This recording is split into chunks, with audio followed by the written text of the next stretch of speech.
Hello अस्सलाम वालेकुम, this is Mohammad अबीर, your technical analyst eight KSB securities private limited. उम्मीद है आप लोग सब खैरियत से होंगे। मेरे पास बहुत सारी ईमेल आती हैं, उन ईमेल्स के अंदर क्वेरीज़ होती हैं और उन क्वेरीज़ में से एक जो मेजर टॉपिक है जिसके हवाले से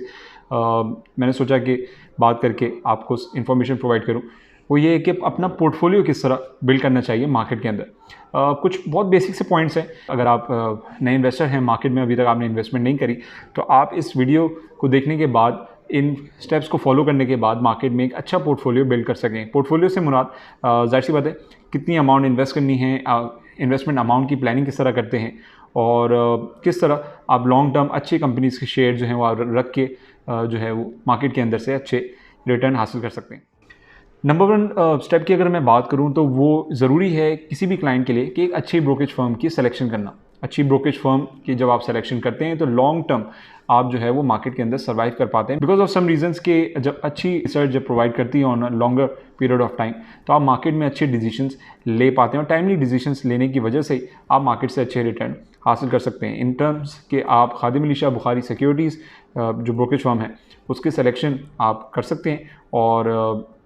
अकाउंट ओपनिंग प्रोसेस बहुत सिंपल होता है, कुछ डॉक्यूमेंट चाहिए होते हैं और इसी वजह से जो ब्रोकेज फर्म है वो अपने क्लाइंट को एक कस्टमर सर्विस रिप्रेजेंटेटिव असाइन करती है जब तक उसका क्लाइंट का अकाउंट एक्टिव नहीं हो जाता। एक्टिव होने के बाद फर्म जो है अपने तमाम क्लाइंट्स को एक एक्सपीरियंस ट्रेडर असाइन करती है। उस एक्सपीरियंस ट्रेडर का काम ये होता है कि बेसिकली जब आप नए हैं मार्केट में तो आपको मार्केट के हवाले से तमाम चीज़ों के बारे में इंफॉर्मेशन देना, आपको सिखाना कि बेसिकली मार्केट में वर्किंग किस तरह की जाती है। इसी तरह जो थर्ड पॉइंट की अगर मैं बात करूं तो वो है कि हम अपने तमाम क्लाइंट्स को और व्हाट्सएप ईमेल जो है वो अपडेटेड रिसर्च प्रोवाइड करते हैं। रिसर्च बेसिकली वो डेटा होता है जिस डेटा के ऊपर इन्वेस्टर उस डेटा को पढ़ने के बाद, देखने के बाद, समझने के बाद अच्छी कंपनीज़ के अंदर टाइमली जो है वो इन्वेस्टमेंट करता है और इन्वेस्टमेंट करने के बाद जाहिर सी बात है जो है मार्केट से अच्छे रिटर्न हासिल कर सकता है। तो ये तो बात हो गई कि एक ब्रोकेज फर्म, एक अच्छी ब्रोकेज फर्म की सिलेक्शन करना क्यों ज़रूरी है। अब आते हैं मेन पॉइंट उस पर कि जब आप मार्केट में आना चाहते हैं, जो भी नया क्लाइंट है मार्केट में आना चाहता है तो जाहिर सी बात है विदाउट एनी मनी तो आप मार्केट में इन्वेस्टमेंट नहीं कर सकते, कंपनीज के शेयर्स बाय नहीं कर सकते। सो बेसिकली होता ये है कि जब आप मार्केट में आना चाहें तो सबसे पहले ये डिसाइड करें कि आपने फॉर एग्जांपल मैं अगर मंथली 1 लाख रुपए कमाता हूँ तो क्या मैं मंथली 1 लाख रुपए में से 50,000 या 30,000 मैं मार्केट में इन्वेस्ट कर सकता हूँ या नहीं। बिकॉज मार्केट में अमूमन बहुत से लोग जो गलती ये करते हैं वो ये करते हैं कि अपनी जो रियल लाइफ जो अर्निंग है, मंथली अर्निंग, वो लगा देते हैं मार्केट में और जब जाहिर सी बात है अगर गलत ट्रेड होते हैं तो जो उनकी मंथली इनकम होती है वो भी लूज़ करते हैं और इसी वजह से जो है मार्केट से वो बहुत जल्दी एग्जिट कर लेते हैं। करना ये चाहिए कि जो भी आप कमाएं उसका कुछ सेविंग्स जो कि आप सेव करते हैं, फॉर एग्जांपल अगर मैं 1 लाख रुपए कमाता हूँ और मैं मंथली अगर 50,000 रुपये सेव कर रहा हूँ तो उस 50,000 में से भी मैं कुछ चंक 10,000, 20,000, 30,000 मार्केट में इन्वेस्ट करूँ, इनिशियल जो इन्वेस्टमेंट कहलाती है। तो इस तरह एक क्लाइंट को, एक इन्वेस्टर को अपनी अमाउंट जो है वो प्लान करनी चाहिए कि कितनी अमाउंट के साथ, और वो अमाउंट होनी चाहिए सेविंग्स के डिपार्टमेंट में से, सेविंग्स की अमाउंट होनी चाहिए जो कि मार्केट में वो लॉन्ग टर्म जो है वो इन्वेस्ट कर सके। तो ये बात हो गई ऑब्वियसली इन्वेस्टमेंट प्लानिंग के हिसाब से कि आप प्लान करें कि आपको कितनी अमाउंट इन्वेस्ट करनी है मार्केट के अंदर। तीसरी चीज़ पे अगर हम बात कर लें तो आपने अकाउंट ओपन कर लिया, आपको सारी सर्विसेज प्रोवाइड की जा रही है, रिसर्च प्रोवाइड की जा रही है, आपने अपनी अमाउंट भी इन्वेस्ट करना शुरू कर दी। अब देखें, आपने डिसाइड ये करना है कि आप मार्केट में एज अ ट्रेडर जो है वो काम करना चाहते हैं या फिर एज एन इन्वेस्टर जो है मार्केट में इन्वेस्ट करना चाहते हैं। एज्यूम करें कि मैं पर्सन ए हूँ, मैं मार्केट में एज अ ट्रेडर काम करना चाहता हूँ, विच मीन्स कि मार्केट में मैं बहुत ज़्यादा एक्टिव रहना चाहता हूँ और शॉर्ट पीरियड ऑफ टाइम में मैं मार्केट से ज़्यादा जो है वो गेंस निकालना चाहता हूँ। सो बीइंग अ ट्रेडर मैं मार्केट में जितनी भी रिसर्च अवेलेबल होती है या सोशल मीडिया पर मैं एक्टिव हूँ, अगर मैं टाइम दे सकता हूँ तो मैं ट्रेडर जाहिर सी बात बन सकता हूँ। और ट्रेडर बनने का फ़ायदा ये होता है कि आप शॉर्ट पीरियड ऑफ टाइम में जब आप अच्छी ट्रेड्स करते हैं, अच्छे टाइम पर मार्केट में एंट्री, अच्छे कंपनीज़ के शेयर्स अच्छे टाइम पर जब आप एंट्री करते हैं और उनके जब शेयर प्राइस बढ़ते हैं और अच्छे टाइम पे आप मार्केट से, जब मार्केट या तो रिटर्न करने वाली होती है, मार्केट अगर नेगेटिव होने वाली होती है तो आप उससे पहले अगर जो है अपने प्रॉफिट जो है वो बुक करके मार्केट से बाहर आ जाते हैं तो एज अ ट्रेडर आप मार्केट से अच्छे रिटर्न जो है वो हासिल कर सकते हैं। अगर मैं बात करूं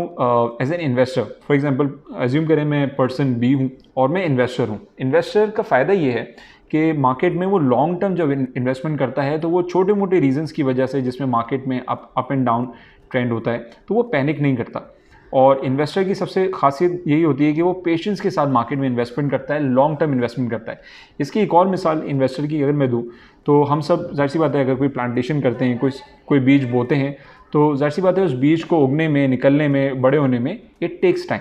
इसी तरह आप अपने पोर्टफोलियो को एज एन इन्वेस्टर जब आप देखते हैं तो इन्वेस्टर अपने पोर्टफोलियो को भी उसी बीज की तरह पेशेंस के साथ जो है वो केयर करता है, उसको बढ़ने में, उसको जो है ग्रो करने में पेशेंस के साथ उसको होल्ड करता है, ग्रो करने में उसको टाइम देता है। और जब पोर्टफोलियो जाहिर सी बात है आहिस्ता आहिस्ता 1 साल या 2 साल के लिए जब वो इन्वेस्टमेंट करता है अच्छी कंपनीज़ के शेयर्स के अंदर, तो उस पीरियड के बाद जब वो उसका पोर्टफोलियो अच्छा ग्रो हो जाता है या उसका जो बीज है वो अच्छा दरख्त बन जाता है, तो वो लॉन्ग टर्म, अब वो मार्केट में 5 साल रहे, 10 साल रहे, वो अपने इन्वेस्टर को कुछ ना कुछ फ्रूट्स, कुछ ना कुछ तोहफे देता रहता है। इसी तरह पाकिस्तान स्टॉक एक्सचेंज में एक इन्वेस्टर के लिए जो तोहफे हैं वो कंपनीज 2 तरीके से प्रोवाइड करती है। एक होता है डिविडेंड और एक होता है बोनस शेयर्स, जिनको हम ऑब्वियसली पे आउट्स कहते हैं। तो अब आपको डिसाइड ये करना है कि आप मार्केट में अगर ज़्यादा टाइम दे सकते हैं तो फिर आप ट्रेडर बने, या अगर आप लॉन्ग टर्म इन्वेस्टर बनना चाहते हैं तो फिर आप उसी हिसाब से मार्केट में इन्वेस्टमेंट करें और लॉन्ग टर्म जो है वो पेशेंस के साथ अपने पोर्टफोलियो को जो है वो बिल्ड होने दें। 14 पॉइंट की बात करें तो अब बात यह आ जाती है कि चलें आपने अकाउंट खोल लिया, ट्रेडिंग आप कर रहे हैं या आप इन्वेस्टर हैं, लेकिन इन्वेस्टमेंट किस तरह की जाए, मतलब किन कंपनीज़ में इन्वेस्टमेंट की जाए। तो देखें, आपने जो इन्वेस्टमेंट करी, फॉर एग्जांपल मैंने 1 लाख रुपए इन्वेस्ट किया, तो ये मेरी 100% इन्वेस्टमेंट है ट्रेडिंग अकाउंट में। अभी मैंने एक्चुअल कंपनी के शेयर्स बाई नहीं किए। अब आपने 100% अपनी इन्वेस्टमेंट में से करना ये है कि आपने एटलीस्ट 30 to 40% जो आपका इन्वेस्टमेंट है, मैंने 1 लाख इन्वेस्ट किया, 30 to 40% जो मेरी इन्वेस्टमेंट है, फॉर एग्जाम्पल 30,000 40,000 रुपये मैंने इन्वेस्ट करने हैं, आपको इन्वेस्ट करने चाहिए डिविडेंड पेइंग स्टॉक्स में। अब सवाल यह आता है कि सर डिविडेंड पेइंग स्टॉक्स क्या होते हैं। तो बेसिकली डिविडेंड पेइंग स्टॉक्स और कंपनीज वो होती हैं जो हर 3 महीने बाद अपने फाइनेंशियल रिजल्ट्स पे अपने क्लाइंट्स को 3 रुपये 4 रुपये डिविडेंड देती है, विच मीन्स कि जितने भी उनके पास नंबर ऑफ शेयर्स हैं उस कंपनी के, वो उस डिविडेंड अमाउंट से मल्टीप्लाई करते हैं, तो वो अमाउंट उनके बैंक अकाउंट में आती रहती है। तो करना ये चाहिए कि 100% अपनी इन्वेस्टमेंट अमाउंट जो है उसमें से 30% या 40% आप डिविडेंड पेइंग कंपनी के स्क्रिप्ट्स लेके, शेयर्स लेके रख लें। उससे होगा ये कि हर 3 महीने बाद आपके पास बैंक अकाउंट में कुछ ना कुछ अमाउंट आती रहेगी।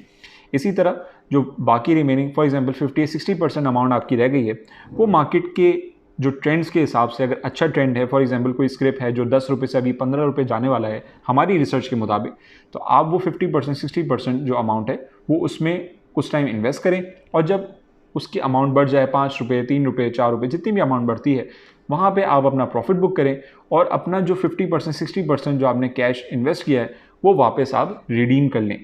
और इसी तरह आप जो है अपने पोर्टफोलियो को डाइवर्सिफाई कर पाते हैं, बिकॉज अच्छा पोर्टफोलियो जब डाइवर्सिफाई होता है तो आपको दोनों तरफ से as an investor dividend paying script उससे भी रिटर्न देता रहता है, और जब आप एज एन इन्वेस्टर मार्केट में आप मोमेंटम्स के ऊपर, ट्रेंड के ऊपर ट्रेड करते हैं तो आपको वहाँ से भी रिटर्न मिलता रहता है।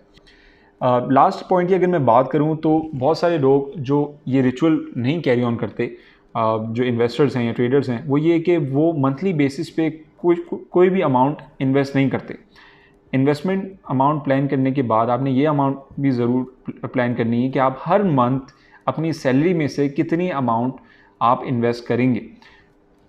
लाजमी ये है कि अगर आप पाकिस्तान स्टॉक एक्सचेंज में ट्रेडिंग करना चाहते हैं, अच्छी रिटर्न हासिल करना चाहते हैं, तो हर महीने अपनी सैलरीज में से या अपने बिजनेस के जो भी आपका रिटर्न आता है उसमें से 10% या 20% मिनिमम, मैक्सिमम जाहिर सी बात है इससे ज़्यादा हो सकता है 30% 40%, बट मिनिमम 10% 20% हर मंथ आप अपने पोर्टफोलियो में इन्वेस्ट करें। उससे होता ये है कि 1 साल के अंदर अगर आप 10% भी इन्वेस्टमेंट कर रहे हैं तो आपका पोर्टफोलियो की जो वर्थ है वो बहुत ज़्यादा बढ़ जाती है। लॉन्ग टर्म में आप जितना पोर्टफोलियो आपका बड़ा होगा इन टर्म्स ऑफ इक्विटी, जितना ज़्यादा कैश होगा, उतने ज़्यादा नंबर ऑफ शेयर्स आप कंपनीज़ के बाय कर सकते हैं। और जब ज़्यादा नंबर ऑफ शेयर्स किसी भी कंपनी के पास आपके पास रखे होंगे तो जाहिर सी बात है प्रॉफिटेबिलिटी भी उसी हिसाब से बढ़ती है। तो ये बहुत बेसिक्स की नॉलेज है, ये बहुत बेसिक से स्टेप्स हैं,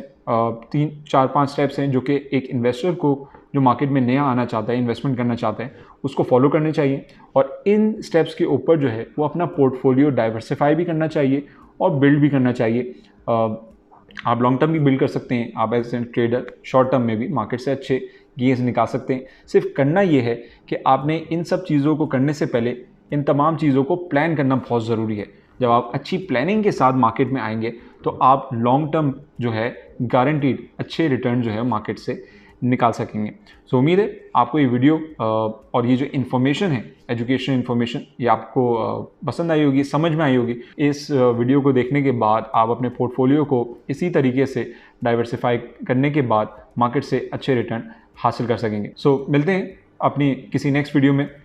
मज़ीद एजुकेशनल और इन्फॉर्मेशन कंटेंट के साथ। Until next time, this is Mohammad Abir signing off. Take care. अल्लाह हाफिज़।